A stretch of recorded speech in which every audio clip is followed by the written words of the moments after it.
If you knew how much was paid for your right to vote, if you knew how many people sacrificed their lives for you to register, if you knew how much blood was shed on your right to vote, you wouldn't mind standing in line. You wouldn't mind driving out the way. You wouldn't mind doing what you have to do because you know the cost of the right to vote. And I want you to remember the price that was paid for your right to vote. When you don't vote, not only are you disrespecting our past, but watch this, you're jeopardizing our future.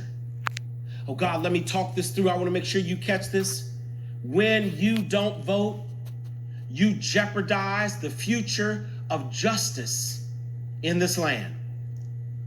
If you're not voting, then you're not casting your voice about the district attorneys and the state attorneys in your local communities.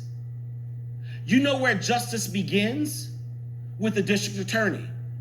You know who makes a decision about who goes to trial? The district attorney. You know who organizes plea bargains? The district attorneys. You know who fails to indict officers for killing black people? The district attorneys. And when you don't vote, you have no say in the person who makes the decision of who goes to trial and who walks away without even being indicted. When you don't vote, you are not eligible to serve in a jury pool. So when you don't vote, you're not part of the grand jury who makes a decision of whether that officer ought to be indicted or not.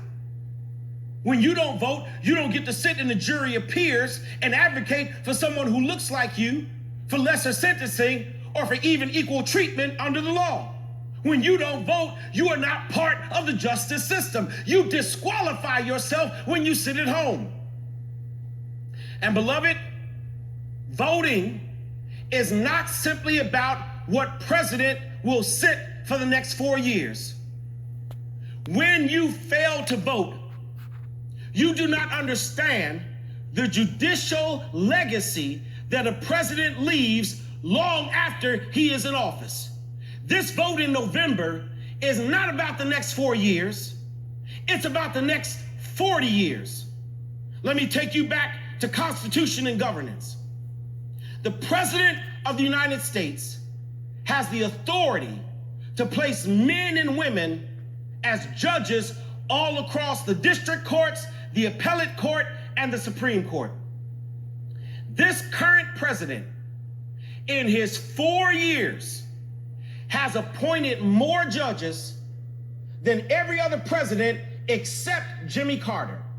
In 4 years, President Donald Trump has appointed 198 judges to the bench, 2 to the Supreme Court, some 50 plus to appellate court, and the rest to district court.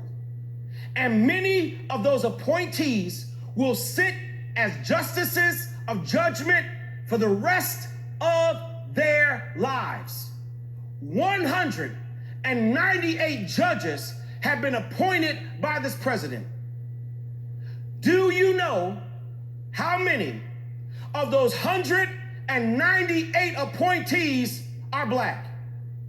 Do you know how many of the 198 appointees of this president are of color? Of the 198 judges that this president has placed on the bench, not one of them is black.